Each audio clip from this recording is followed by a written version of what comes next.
Hello दोस्तों, स्वागत है आप सभी का आपके अपने YouTube चैनल अभ्यास क्लासेस बाय आर.के. पे। आज हम देखने वाले हैं हिंदी सब्जेक्ट के बहुत इम्पॉर्टेंट क्वेश्चंस को। ये जो क्वेश्चंस हैं ये यूपी लेखपाल और पीटी जैसे एग्जाम्स के लिए बहुत ही ज़्यादा इम्पॉर्टेंट है, क्योंकि ये क्वेश्चंस बहुत ज़्यादा पूछे जाते हैं। और मैं ऐसे ही बहुत ही सिलेक्टेड क्वेश्चंस लेके आई हूँ जो कि बार बार एग्जाम्स में रिपीट होते हैं, तो इन्हें आप पूरा ज़रूर देखिएगा। और इनमें हम टॉपिक्स को भी कवर करेंगे। जैसे अभी हम बात करें मुहावरे, तो मुहावरे में भी जो इम्पोर्टेंट मुहावरे होंगे जो कि बार बार पूछे गए होंगे उनको भी हम पूरा डिटेल में देखेंगे। तो आइए स्टार्ट करते हैं और अपने क्वेश्चंस को हम देखते हैं। तो जो हमारा पहला क्वेश्चन है, खिसियानी बिल्ली खंभा नोचे, ये मुहावरे हैं, इनका अर्थ आपको बताना है। तो इसका राइट आंसर क्या हो जाएगा? खिसियानी बिल्ली खंभा नोचे, इसका जो अर्थ होता है, ये एक मुहावरा है। इसका अर्थ क्या होता है? अपनी शर्म छिपाने के लिए व्यर्थ में झुंझलाना। अपनी शर्म को छुपाने के लिए व्यर्थ में जब जो झुंझलाना होता है, इसे ही क्या बोलते हैं? खिसियानी बिल्ली खंभा नोचे। नेक्स्ट है, काठ की हांडी बार बार नहीं चढ़ती। तो ये जो मुहावरा है इसका अर्थ क्या होगा? तो इसकी बात करें तो इसका अर्थ हो जाएगा, एक मिनट, इसका अर्थ क्या हो जाएगा? छल कपट का व्यवहार हमेशा नहीं चलता। तो ये काठ की हांडी बार बार नहीं चढ़ती, इसका अर्थ क्या हो जाएगा? छल कपट का व्यवहार हमेशा नहीं चलता।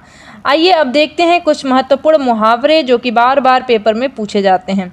तो देखते हैं, नाच नचाना। नाच नचाना का अर्थ क्या होता है? तंग करना।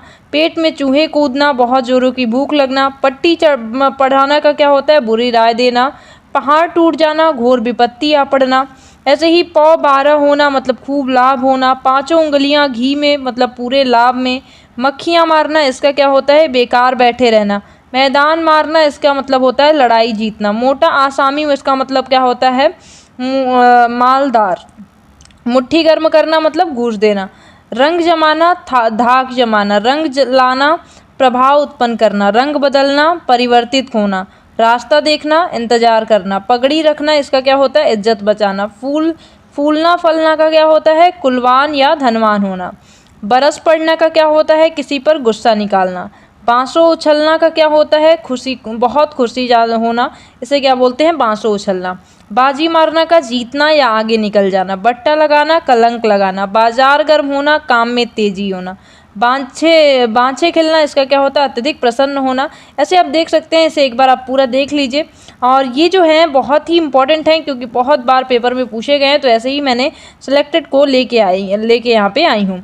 आइए अगले क्वेश्चन को अब हम देखते हैं। अपना अगला क्वेश्चन क्या है, ये सभी आप ज़रूर देख लीजिएगा, कहीं नोट कर लीजिएगा और इसे याद। जैसे हाथ पांव मारना, इसका क्या होता है? काफ़ी प्रयत्न करना। हथियार डाल देना, हार मान लेना। ये सभी क्या हैं?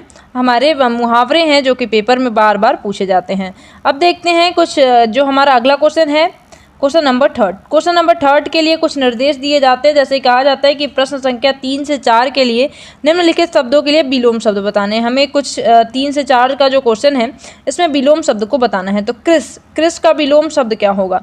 तो सबसे पहली बात करें हम, तो क्रिस का विलोम शब्द, अगर क्रिस का जो अर्थ होता है वो होता है दुबला पतला। इसे ध्यान रख लें कि क्रिस का अर्थ क्या होता है? दुबला पतला।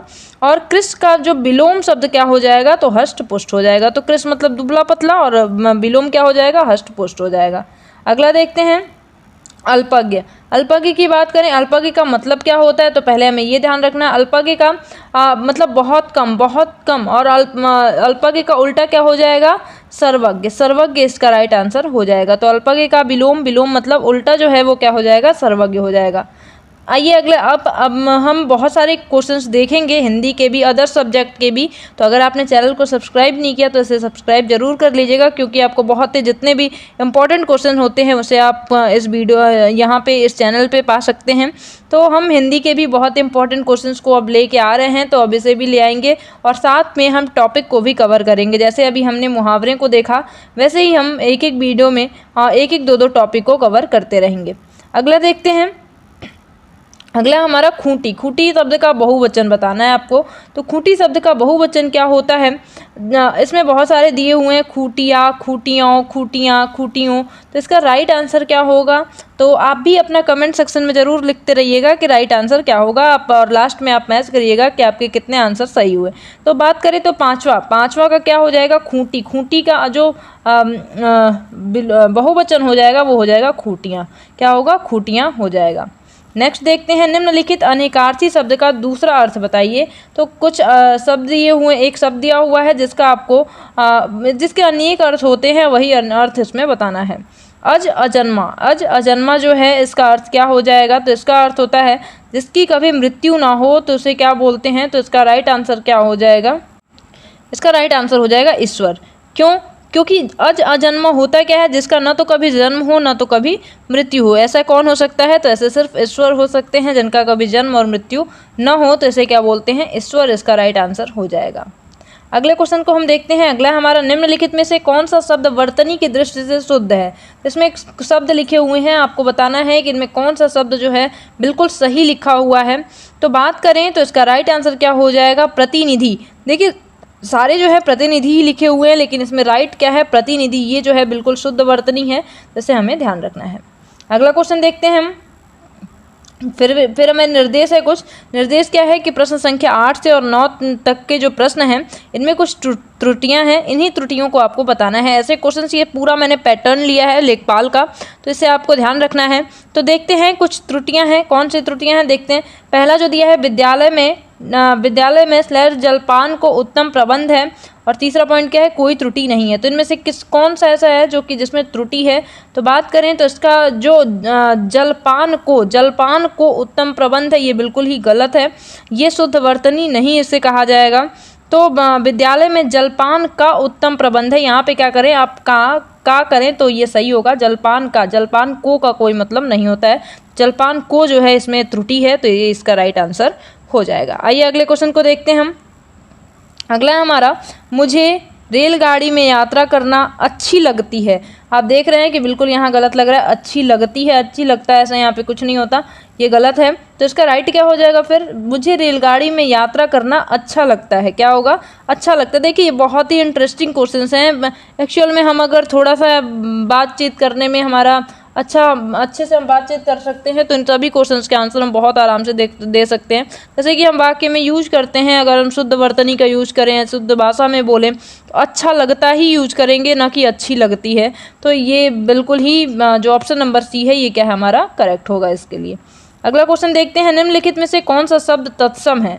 तो बात करें तो हमारा जो इसमें शब्द दिए हुए हैं, इसमें पूछा जा रहा है कि निम्नलिखित में से कौन सा तत्सम है। तत्सम मतलब इसमें शुद्ध कौन सा है? तो अग्र जो है बिल्कुल शुद्ध है। बाकी आज, आँख, आग, ये सभी क्या हैं? तद्भव हैं। ये क्या है? सभी तद्भव शब्द हैं। अब देखते हैं अगला क्वेश्चन अपना। अगला क्वेश्चन क्या है हमारा? अगला क्वेश्चन है, फिर हमारा निर्देश है कि 11 से 12 तक के जो प्रश्न हैं, इनमें एक शब्द हमें चुनना है। मतलब कोई वाक्य दिया है, उसके लिए एक शब्द कौन सा होगा, ये हमें बताना है। तो क्वेश्चन क्या है हमारा? पर्वत की तलहटी। पर्वत की तलहटी को कहा क्या जाता है? तो इसे अपत्यका के नाम से जाना जाता है। तो इसका राइट आंसर क्या हो जाएगा? अपत्यका हो जाएगा। तो इसका राइट आंसर अपत्यका हो गया। अगला क्वेश्चन देखते हैं, कंजूसी से धन व्यय करने वाला, इसे क्या बोलते हैं?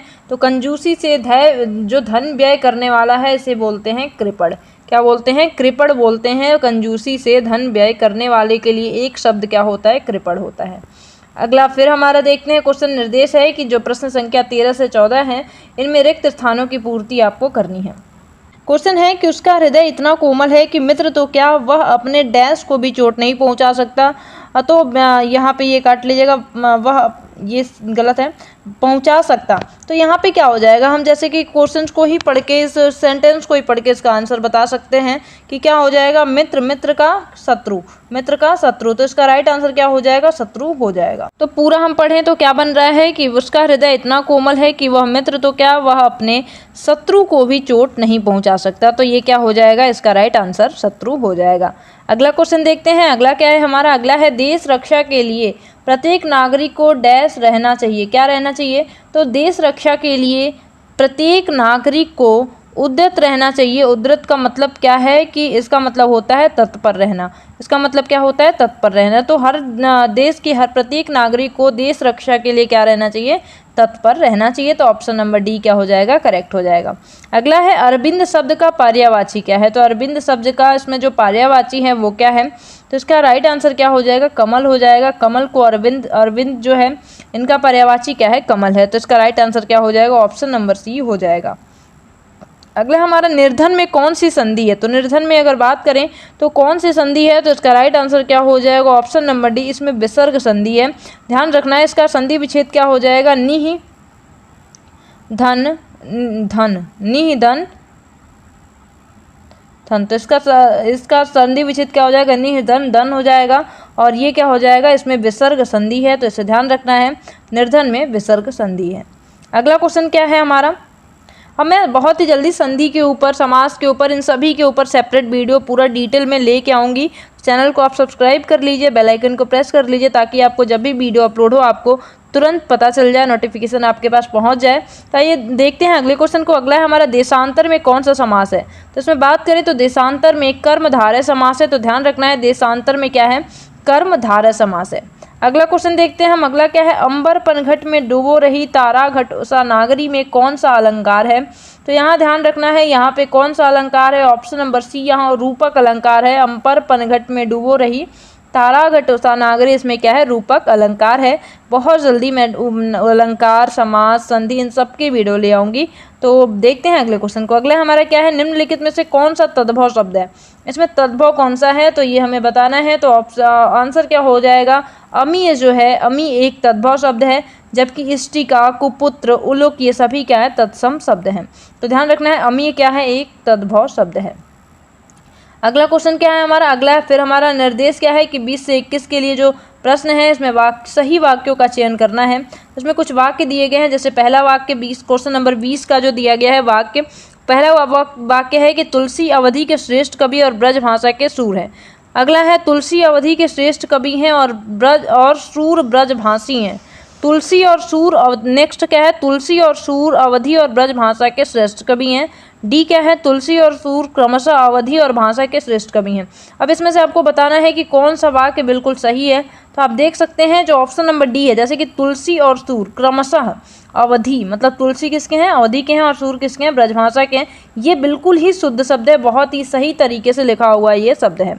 अगला क्वेश्चन देखते हैं हम। अगला क्या है, अगला भी हमारा देखना है, इसमें 4 वाक्य दिए गए, कौन सा बिल्कुल शुद्ध है ये बताना है। तो पहला है जीवन और साहित्य का निकट संबंध है, नहीं। जीवन और साहित्य का घोर संबंध है, नहीं, ये बिल्कुल गलत है। जीवन और साहित्य का अगाध संबंध है, क्या ये सही है, नहीं, बिल्कुल ये भी नहीं सही है। नेक्स्ट हमारा जीवन और साहित्य का घनिष्ठ संबंध है, तो सही क्या हो जाएगा इसमें, तो इसमें जो सही हो जाएगा घनिष्ठ संबंध, ये बिल्कुल सही है। बल्कि अगाध, घोर, निकट ऐसे कोई शब्द यूज इनमें नहीं किए जाएंगे शुद्ध वाक्य के लिए। अगला है हमारा करुड़ रस का स्थायी भाव क्या है। तो करुड़ रस का स्थायी भाव क्या होता है, तो इसका अस्थायी भाव शोक होता है। ध्यान रखना है, करुड़ रस का स्थायी भाव क्या होता है, शोक होता है। अब आप देख सकते हैं जो रस हैं, यहाँ 10 रस के जो स्थायी भाव हैं उनको दिए गए हैं। तो देखिए, विभत्स रस का क्या होता है, घृणा होता है, जो गुप्सा होता है। हास्य रस का हास होता है, करुड़ रस का शोक होता है, रौद्र रस का क्रोध होता है, वीर रस का उत्साह होता है, भयानक रस का भय होता है, श्रृंगार रस का रति होता है, अद्भुत रस का आश्चर्य होता है, शांत रस का निर्वेद होता है, भक्ति रस का अनुराग और देवरति होता है। वात्सल्य रस जो है इसको 10वां और भक्ति को 11वां रस भी माना गया है। वात्सल्य या संतान विषयक रति या भक्ति या तद्भव विषयक रति इनके स्थायी भाव हैं। तो ये हमें ध्यान रखना है, क्योंकि ये क्वेश्चंस पूछे जाते हैं इनसे, ये जो इस पे स्टार लगा लीजिएगा और इस टॉपिक को आप ध्यान रखिएगा। अब देखते हैं अगला क्वेश्चन हमारा। अगला क्या है, मैं खाना खा चुका हूँ, इस वाक्य में कौन सा भूतकालिक भेद है। तो इसका राइट आंसर क्या हो जाएगा, ऑप्शन नंबर डी, पूर्ण भूत है इसमें। तो इसका राइट आंसर क्या हो जाएगा, पूर्ण भूत। इस वाक्य में पूर्ण भूतकालिक भेद है। अगला क्वेश्चन क्या है, राजा सेवक को कंबल देता है, वाक्य में रेखांकित पद में कौन सा कारक है। तो राजा सेवक को कंबल देता है, यहाँ पे रेखांकित पद ध्यान रखिएगा, सेवक को है। सेवक को में पूछा जा रहा है कि कौन सा कारक है। तो इसका राइट आंसर क्या हो जाएगा, संप्रदान कारक। यहाँ क्या है, राजा सेवक को कंबल देता है, इस वाक्य के रेखांकित पद में कौन सा है, संप्रदान कारक है। अगला क्वेश्चन हमारा लास्ट क्वेश्चन, ठठेरा शब्द का लिंग परिवर्तित कीजिए। तो इसमें स्त्रीलिंग क्या है ठठेरा का, तो ठठेरा का जो स्त्रीलिंग हो जाएगा वह हो जाएगा ठठेरिन, मतलब कि ऑप्शन नंबर ए सही हो जाएगा। तो ये हमें ध्यान रखना है। आई होप कि आपको वीडियो पसंद आई होगी। ये मेरी हिंदी सब्जेक्ट की ये पहली वीडियो है। हम बहुत ही डिटेल में लेके आएंगे बाकी जितने भी सब्जेक्ट हैं, चाहे इंग्लिश ग्रामर हो या हिंदी के हों क्वेश्चंस जो कि पूछे जाते हैं, वो सभी क्वेश्चन आपको यहाँ मिलेंगे जो कि सेलेक्टेड हैं, बहुत ज़्यादा पूछे जाते हैं, रिपीटेड होते हैं, ऐसे ही क्वेश्चन आपको यहाँ पे मिलेंगे। तो आई होप कि आपको वीडियो पसंद आई है। मिलते हैं अगली वीडियो में ऐसे ही किसी इंपॉर्टेंट सब्जेक्ट, इंपॉर्टेंट टॉपिक के साथ। तब तक के लिए bye bye, have a nice day, thank you so much.